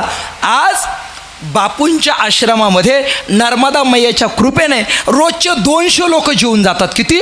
रोजचे 200 लोक जेवून जातात. आणि किती महिने? 8 महिने जेवून जातात. किती? 8 महिने 200 लोक जेवून जातात. आणि पुन्हा राहिलेले 4 महिने जे असतात त्या 4 महिन्याच्या कालखंडात परिक्रमा बंद असते, पण हजारो साधक बापूंच्या आश्रमामध्ये भोजन करतात आणि तिथं चातुर्मासाला थांबतात. सजनो, बापूंचं एकच, सकाळी 8 वाजता म्हणजे 8 वाजता बापू पंगत करतात. कारण का? परिक्रमावास्यांना लवकर जायचं असतं, समुद्रावरती पोहोचायचं असतं, म्हणून 8 वाजता पंगत बापूंची असते. आणि रोजचे जेवढे परिक्रमावासी असतात त्या परिक्रमावासियांसाठी बापू बरं का पूर्वीच्या कालखंडात 20 रुपये दक्षिणा द्यायचे. त्या ठिकाणी किती? 20 रुपये दक्षिणा द्यायचे. आता बापू जर समजा एखादा पंगत देणारा आला तर त्याला सांगत असतात या परिक्रमावासियांना पैसे द्यायचे. मग तो पंक्तीवाला त्यांना जर 50-50 रुपये जरी दिले तरी 50-50 रुपये जेवढे लोक असतील त्यांना ते वाटून टाकतात, स्वतःसाठी काही ठेवत नाहीत. स्वतः गायींची सेवा बापू स्वतः त्या ठिकाणी शेण काढण्याचं काम करतात. बापूंच्या आश्रमामध्ये श्रीराम जयराम जय जयराम नावाची अखंड धून चालू आहे. बापूंच्या आश्रमामध्ये आलेले परिक्रमावासी भोजनाची व्यवस्था, रोज त्यांना काढा पिण्यासाठी त्या ठिकाणी मिळतो. तिथं असणारं ताक प्रत्येक परिक्रमावासींना ते पण गावठी गायचं शुद्ध ताक तिथं मिळतं. त्या ठिकाणी भोजनासाठी सुद्धा बापू प्रत्येकाची त्या ठिकाणी व्यवस्था करतात. आणि सज्जनो, परिक्रमावास्यांना आणि काही का होईना दक्षिणा दिल्याशिवाय बापू आश्रमाच्या बाहेर जाऊ देत नाहीत. म्हणून सज्जनो, अन्नदान जीवनामध्ये अशा ठिकाणी करा की आपलं अन्नदान खरोखर सदुपयोगी लागेल. मला पूर्वीचे आमचे रामदास आप्पा पानगावाने बरं का, त्यांनी सांगितलं, म्हटले माऊली, नाना महाराजांच्या आश्रमासाठी मी 1 लाख रुपयाचा निधी दिला. त्याच्यानंतर आळंदीच्या असणाऱ्या माऊलींच्या मंदिरामध्ये 1 लाख रुपये दिले. त्याच्यानंतर देहूच्या मंदिरामध्ये मी 1 लाख रुपये दिलेले. अजून मला सांगा कुठं लाख रुपये मला देता येतील? मी त्यांना 2-3 स्थानं सांगितले. म्हटलं हे बघा, अक्कलकोटला सुद्धा सुंदर पद्धतीचं अन्नदान चालतं, ते एक स्थान मी त्यांना सांगितलं. आणि पुन्हा गोंदावल्याला गेल्यानंतर महाराज कधीतरी गोंदावल्या जाऊन 7 ते 8 दिवसाचं अनुष्ठान करून या, तिथं सुद्धा आणि मोफत अशा पद्धतीचा प्रसाद मिळतो. अशा ठिकाणी आपण आपले पैसे सत्कारने लावले पाहिजे. मी कित्येक वेळेस आलेल्या लोकांना सांगत असतो, बाबांनो, लासलगावमध्ये बहुरूपी बाबा नावाचे जे महात्मे, त्यांच्या आश्रमामध्ये जा. बाबा अनाथ मुलं बाबांनी उचलून आणले त्या ठिकाणी, आणि त्या मुलांचं सगळं संगोपन बाबा त्या ठिकाणी करतात. म्हणून अशा ठिकाणी आपण आपल्या जीवनामध्ये जर अन्नदान केलं. आमचे ते मोहनशेठ लासलगावचे सांगळे ते आले, म्हटले आमच्या वडिलांच्या नावाने पुण्यतिथी करायची. मग काय तुमच्या आश्रमात पंगत द्यायची? म्हटलं आमच्या आश्रमात नका देऊ, बाबांच्या आश्रमात द्या. आणि ज्यावेळेस ते गेल्यानंतर महाराज 10,000 रुपयाची पंगत पण दिली आणि 100 मुलांसाठी त्या कालखंडामध्ये पांघरण्यासाठी त्यांनी रग कंबल वगैरे घेऊन दिले. सजनो, हे आपलं सत्पात्री दान आहे. म्हणून झगडियामडीचे जगदीश बापू काय जीवन आहे महाराज, दिव्य तेजस्वी तपस्वी जीवन आहे. याही व्यतिरिक्त लोहारा नावाच्या घाटावरती एक महात्मे राहतात. यानंतर सुद्धा आपण वरून येत असताना आपले दिलीप बाबा कुठे गेले दिलीप बाबा आहे ना बघा, वरून येत असताना गोरखपूर नावाचं गाव आहे, तिथं सुद्धा एक कुंडलधारी संत आहे. त्याच्यानंतर पुढे निघाल्यानंतर पुढे किसलपुरी नावाचं गाव आहे. त्याच्या अलीकडे आल्यानंतर थोडंसं उजव्या बाजूला जायचं, तिथं एक साधू संत महात्मे राहतात. रोज 100 लोकांचा स्वयंपाक करतात. 50 मुलींना रोज सकाळच्या प्रहरी जेवू घालतात आणि दिवसभर 50 लोकांचं अन्नदान तयार करून संध्याकाळपर्यंत वाट पाहत राहतात. आणि उरलेलं अन्न नर्मदा मायामधले असणारे जे मासे आहेत त्या माशांसाठी समर्पित करतात. केवढा त्याग या संत महात्म्यांच्या जीवनामध्ये आहेत. वरती अमरकंटकला गेल्यानंतर मीराबाई नावाच्या असणाऱ्या साध्वी ज्या आहेत त्या साध्वींच्या सानिध्यामध्ये जा. मीराबाई फार मोठ्या विभूती आहे. सजनो, अशा महात्म्यांच्या सानिध्यात जा, आपल्या जीवनाचं आत्मकल्याण होईल. विठ्ठल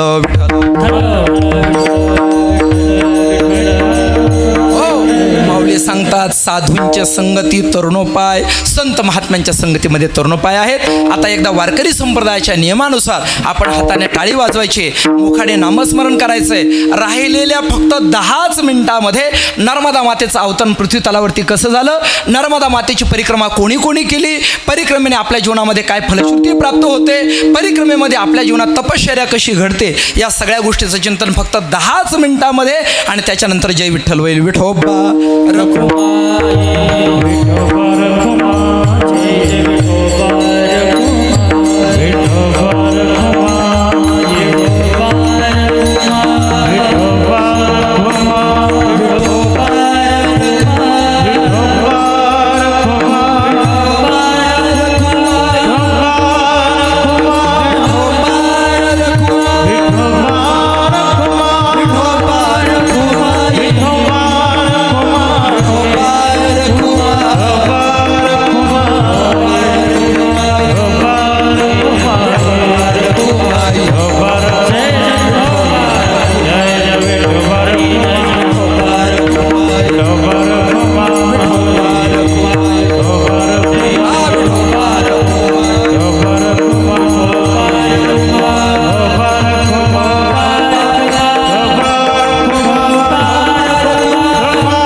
सर्वांनी नामस्मरण करायचंय.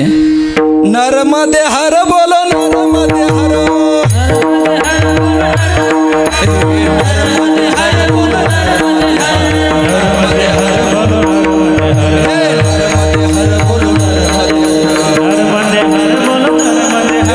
नर्मदे हर बोलो, नर्मदे हर बोलो, नर्मदे हर, नर्मदे बोलो, नर्मदे हर, नर्मदे हर बोलो, नर्मदे हर, नर्मदे हर बोलो, नर्मदे हर, नर्मदे हर बोलो, नर्मदे हर, नर्मदे हर बोलो, नर्मदे हर, नर्मदे हर बोलो, हर हर हर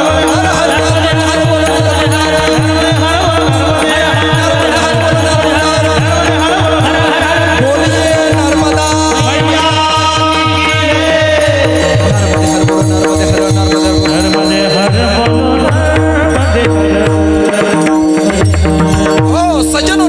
पुराणानुसार नर्मदा मातेची उत्पत्ती कशी झाली तर याच्यासाठी अनेक प्रकारचे प्रघात मांडलेले आहेत. नर्मदा मातेच्या बाबतीमध्ये पाहिलं तर नर्मदा माता कुमारिका पण आहेत आणि नर्मदा मातेचं लग्नही झालेलं आहे. आता तुम्ही म्हणाली हे कसं बरं, एकाच वेळेस जिचं लग्न होतं ती कुमारिका असेल का आणि जी कुमारिका असेल तिचं लग्न झालेलं असेल का? हां, नाही. मग मी बोलतो ते खरं आहे का खोटं आहे? हां, काय आहे, खरं का खोटं? हां, तुम्हाला साफ खोटं आहे. एका वेळेस हे घडणं शक्य नाही. पण मी सांगतो, मी जे बोलतो ते खरं आहे. विठ्ठल विठ्ठल विठ्ठल.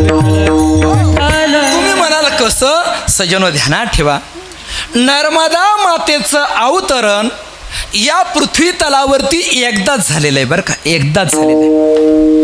न मृता इति नर्मदा, जिचा नाश होत नाहीत तिचं नाव नर्मदा आहे बरं का. आता बघा, आळंदीचा कधी नाश होत नाहीत बरं का, आळंदीचा कधी नाश होत नाहीत, पंढरपूरचा कधी नाश होत नाहीत, काशी क्षेत्राचा कधी नाश होत नाही. असे काही स्थान आहे, अनंत स्थान आहे. त्यापैकी न मृता इति नर्मदा, जी कधीच त्या ठिकाणी मरत नाहीत, जी अमर आहेत तिचं नाव आहे नर्मदा. मग जरी नर्मदा माता अमर आहेत तरी सुद्धा या पृथ्वी तलावरती प्रलय होत असतो आणि महाप्रलयाच्या कालखंडामध्ये संपूर्ण पृथ्वी जलमग्न होते. पण सर्व पृथ्वी जरी जलमग्न झाली तरी सुद्धा काही शक्ती ज्या आहेत त्या काही शक्ती जशाच्या तशा राहतात. त्याच्यामध्ये 7 चिरंजीव आहेत. अश्वत्थामा बलिर्व्यासो हनुमांश विभीषण कृपा परशुरामश सप्तैते चिरंजीविना.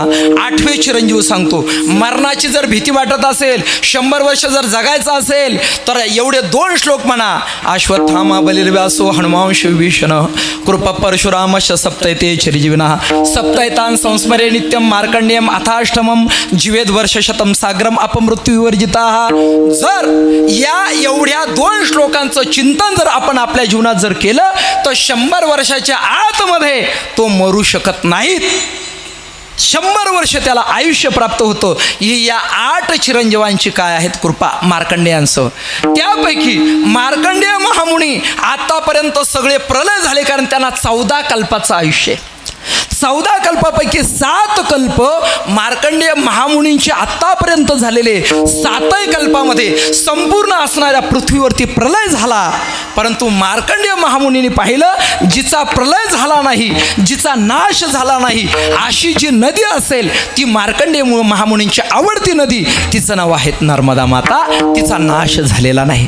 सज्जनो बघा, म्हणून एका कल्पामध्ये नर्मदा माता ह्या कुमारिका राहिल्या आणि एका त्याच्यानंतर प्रलय झाला. संपूर्ण विष्णू जी सृष्टी आहेत ती पुनर्अवतरित झाली, ती पुन्हा या ठिकाणी जन्माला आली. पण आल्यानंतर तीच असणारी नर्मदा माता पुन्हा त्या कल्पामध्ये नर्मदा मातेचा विवाह राजा पुरुकुत्सू नावाचे जे राजा होते त्या पुरुकुत्सू नावाच्या राजाच्या आणि उद्धारासाठी नर्मदा माता भगवान शंकराच्या जटेमधून त्या कालखंडामध्ये राजा पुरुकुत्सूंनी नर्मदा मातेला पृथ्वी तलावरती आणलं. आता बघा बरं का, नर्मदा माता कुठं आहेत?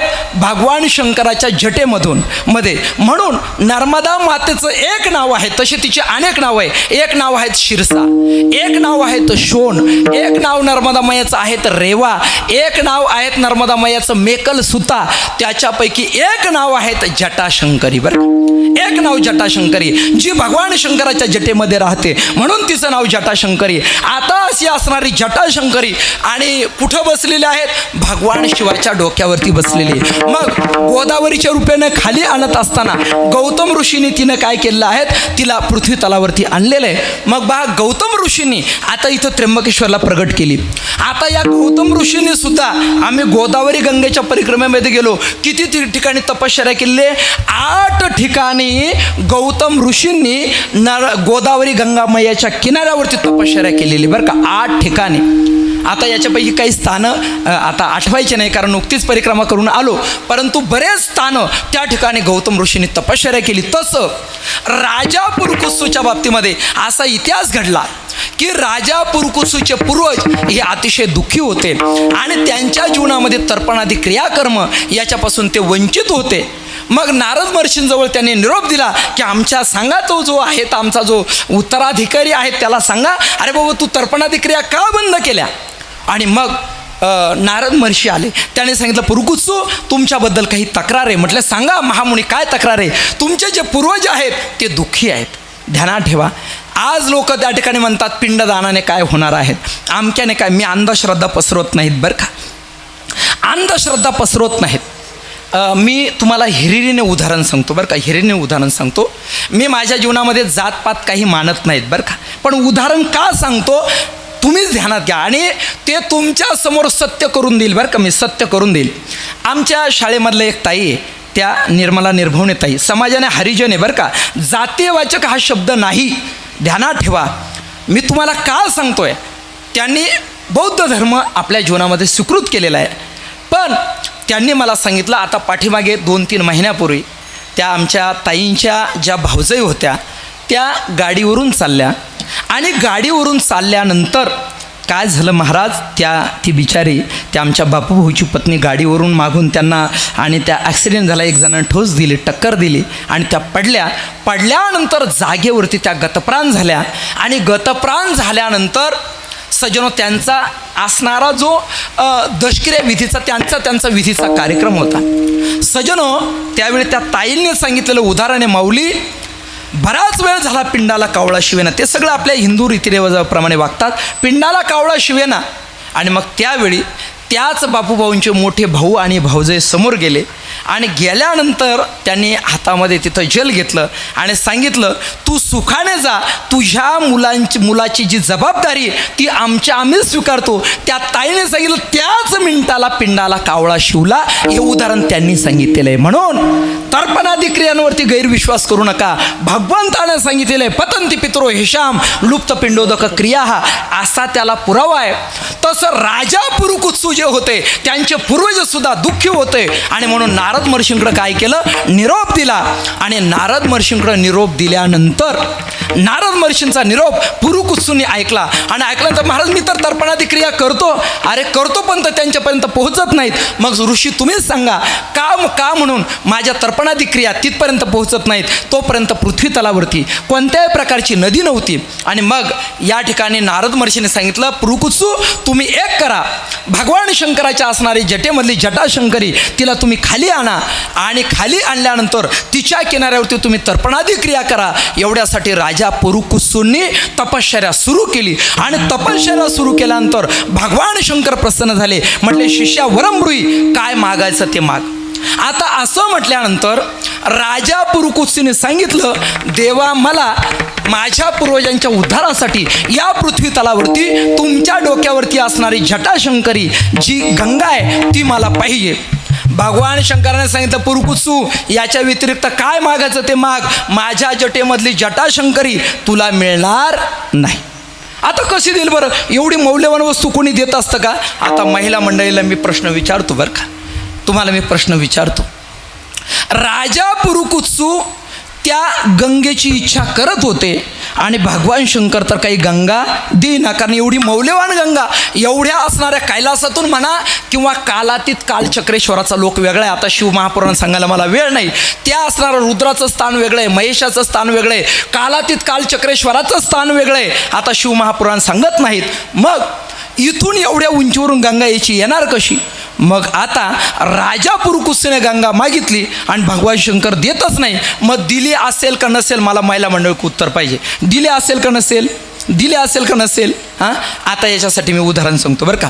काय झालं, 2-4 जण भाऊ होते आणि 4 जणांना मिळून त्या ठिकाणी घरामध्ये पुत्ररत्नच नव्हतं. पण एका भावाचं सद्भाग्य उजडलं आणि त्या भावाला एक मुलगा झाला बुवा, 9 सायासानं. 5-25 वर्ष घरामध्ये अपत्यच नव्हतं. आणि अशा कालखंडामध्ये त्या ठिकाणी घरामध्ये मुलगा झाला, सगळ्यांना आनंद झाला. एक दिवस ते मुलगं मोठं झालं आणि मोठं झाल्यानंतर त्याची जी आजी होती बरं का, त्याची जी आजी होती त्या आजीच्या गळ्यामध्ये 50 तोळ्याचा हार होता. कशाचा, सोन्याचा होता, सोन्याचा बरं का. 50 तोळ्याचा हार होता. आता 4 भावांमध्ये एकाच भावाला मुलगा झालेलं, किती लाडाकोडाचं महाराज. हत्तीवरून साखर वाढली, हत्तीवरून पेढे वाटले महाराज. एवढा घरात आनंद झाला. पण एक दिवस त्या मुलाने हट्ट धरला, आजी तुझ्या गळ्यामधला असणारा 50 तोळ्याचा हार मला खेळण्यासाठी पाहिजे आहे. माझे मित्र तिकडं वाट पाहतात, मित्रांमध्ये जाऊन मला खेळायचं, तुझ्या गळ्यामधला 50 तोळ्याचा हार दे. आजीने लगेच गळ्यातून काढला, बाळा हे 50 तोळ्याचा काय, अजून 50 तोळ्याचा कपाटातला काढून आणते, तुझ्या ताब्यात देते. आहे का अशी आजी कोणी, वरती बोट करा, मला पाहू द्या बरं. हां, अशी एकही आजी या ठिकाणी नाही. 50 तोळ्याचा हार बरं का. आता बघा, मुलगा 50 तोळ्याचा हार मागतो आणि आजीबाई मात्र काही हार द्यायला तयार नाही. आजी म्हटले, तुला चिमणी देऊ का. तो म्हटला, चिमणी नको. म्हटले, तुला कावळा देऊ का, म्हणजे खेळण्याचा कावळा. ते म्हटले, कावळ्यावर संतुष्ट व्हायला मी एवढा बावळा नाही, मला तुझ्या गळ्यातला हारच पाहिजे. मुलगा काही मागं हटे ना आणि आजी काही गळ्यातला हार देईना. आता आजी हार देईल का? देणार नाही. नाही देणार, नाही देणार. आता बदलू नका बरं का, आता बदलू नका. तुम्ही म्हणता देणार नाही, मी म्हणतो आजी हार देणार. आता काय झालं माहिती का, त्या मुलाने आजीकडे हट्ट केला. मुलगा पण ऐकेना आणि आजी पण त्याचा टाइमपास करायला लागली, पण मुलगा काही ऐकेना. आता मुलगा रडायला लागलं. रडता रडता रडता मुलाचा घासा कोरडा पडला. आणि आता जर 1 मिनिटात जर आजीनं हार नाही दिला तर आता मुलगा गेल्याशिवाय राहणार नाही. आता देणार का नाही? आता बदलल्या. आता भले लक्ष ठेवतील पण दिल्याशिवाय राहणार नाही. तसं बघा, राजा पुरुकुत्सूने नर्मदा त्या गंगा मातेची इच्छा केली आणि भगवान शंकर द्यायला तयार नव्हते. पण राजा पुरुकुत्सू तात्काळ बेशुद्ध पडले आणि पार्वती आई साहेबांनी सांगितलं, प्रभू असं का करतात? अहो तुमची एवढी आराधना केलेली, पुन्हा शुद्धवरती आणलं. पुन्हा म्हटले पुरुकुत्सू दुसरं काय म्हटले, मी 1000 जन्म घेईल पण मात्र तुमच्या जटेमधली जटाशंकरी खाली आणल्याशिवाय राहणार नाही. भगवान शंकराचा नाविलाज झाला आणि भगवान शंकराने सांगितलं, पुरुकुत्सू मी ही जटाशंकरी द्यायला तयार आहेत, पण अरे एवढ्यावरून येणारा वेग तिचा कोण सहन करणार? मग त्यावेळेस त्या ठिकाणी असणारा जो काही मेकल नावाचा जो पर्वत आहे, विंध्य पर्वताचा मुलगा मेकल नावाचा पर्वत, त्यानं सांगितलं मी हा वेग सहन करतो. आणि मग ज्यावेळी ती असणारी जटाशंकरी वरून निघाली, जटाशंकरीला राग आला होता, तिला सुद्धा भगवान शंकरापासून जाण्याची इच्छा नव्हती. पण जशी ती निघाल्यानंतर अमरकंटक नावाचं क्षेत्र आहे, त्या अमरकंटक नावाच्या क्षेत्रामध्ये विंध्याचल नावाचा पर्वत, त्या पर्वतावरती मेकल नावाचा पर्वत, त्या पर्वतावरती नर्मदा मातेचं असं मोठ्याने काय झालेलं आहे, भयानक रुद्र स्वरूप आणि 8ही दिशांना ती व्हायला लागली. सगळे लोक भयकंपित झाले आणि त्यावेळेस भगवान शंकराने सांगितलं, हे नर्मदे, आता मात्र तुझा वेग तुला काय करायचा आहे, सावरायचा आहे. आणि म्हणून तेवढ्यासाठी मातेनं आपलं विशाल स्वरूप त्या ठिकाणी काय केलं, छोटं केलं आणि अमरकंटक नावाच्या क्षेत्रामध्ये माईकी बग्गिया नावाचं जे स्थान आहे तिथं छोट्याशा कुंडामध्ये माताजी प्रगट झाल्या. तिथून पुन्हा पुढे गुप्त झाल्या आणि गुप्त झाल्यानंतर तो शंकराचार्यांचा वगैरे जो आश्रम आहे तिथं पुन्हा माता प्रगट झाल्या आणि तिथून छोट्या स्वरूपामध्ये माता व्हायला लागल्या. पुढे वाहत असताना माताजींचं मोठं स्वरूप झालं. पुढे कपिलधारा झाल्या, दूधधारा झाल्या आणि त्याच्यानंतर शतधारा झाल्या, सहस्रधारा झाल्या. आणि आमची नर्मदा माता आजपर्यंत का फेडीत पापता पोखित जे तिरंचे पादप समुद्रा जाय आप गंगेचे जसे या न्यायाने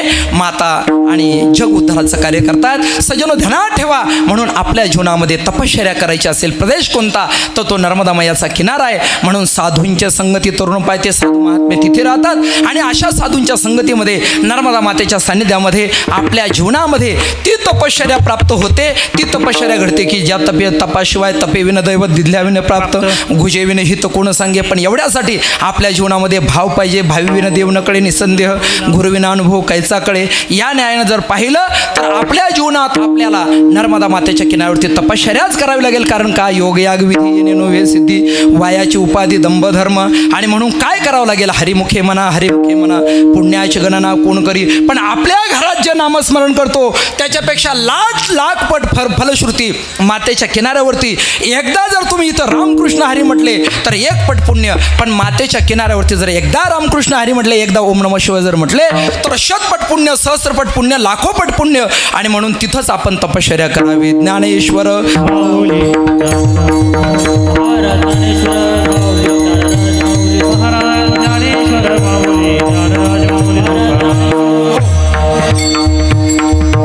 अभंगाचं चिंतन गहन असतं आणि किती जरी खोलामध्ये गेलं तरी ते आटोपत नाहीत. म्हणूनच मी सांगितलं की 1100 प्रवचनं तुम्हाला नर्मदा मातेच्या किनाऱ्यावरचे किंवा नर्मदा मातेच्या महिम्याचे किंवा नर्मदा मातेच्या अनुभवाचे तुम्हाला श्री नर्मदा गौमाता या यूट्यूब चॅनलवरती तुम्हाला पाहायला मिळतील. हे ऐकण्यासाठी थोडीशी जाहिरात तर करावीच लागेल. आमच्या चॅनलला सबस्क्राईब करा, नाही का, त्या ठिकाणी लाईक करा, शेअर करा, म्हणजे तुम्हाला हे अनुभव ऐकायला मिळतील.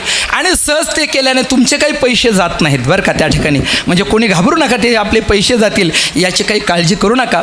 पण त्यानिमित्ताने तुम्हाला हा महिमा समाजापर्यंत ऐकायला मिळेल. म्हणून या दृष्टिकोनातून सर्वांना या ठिकाणी प्रार्थना करतो की आपण आपल्या जीवनामध्ये नर्मदा मातेची परिक्रमा करा.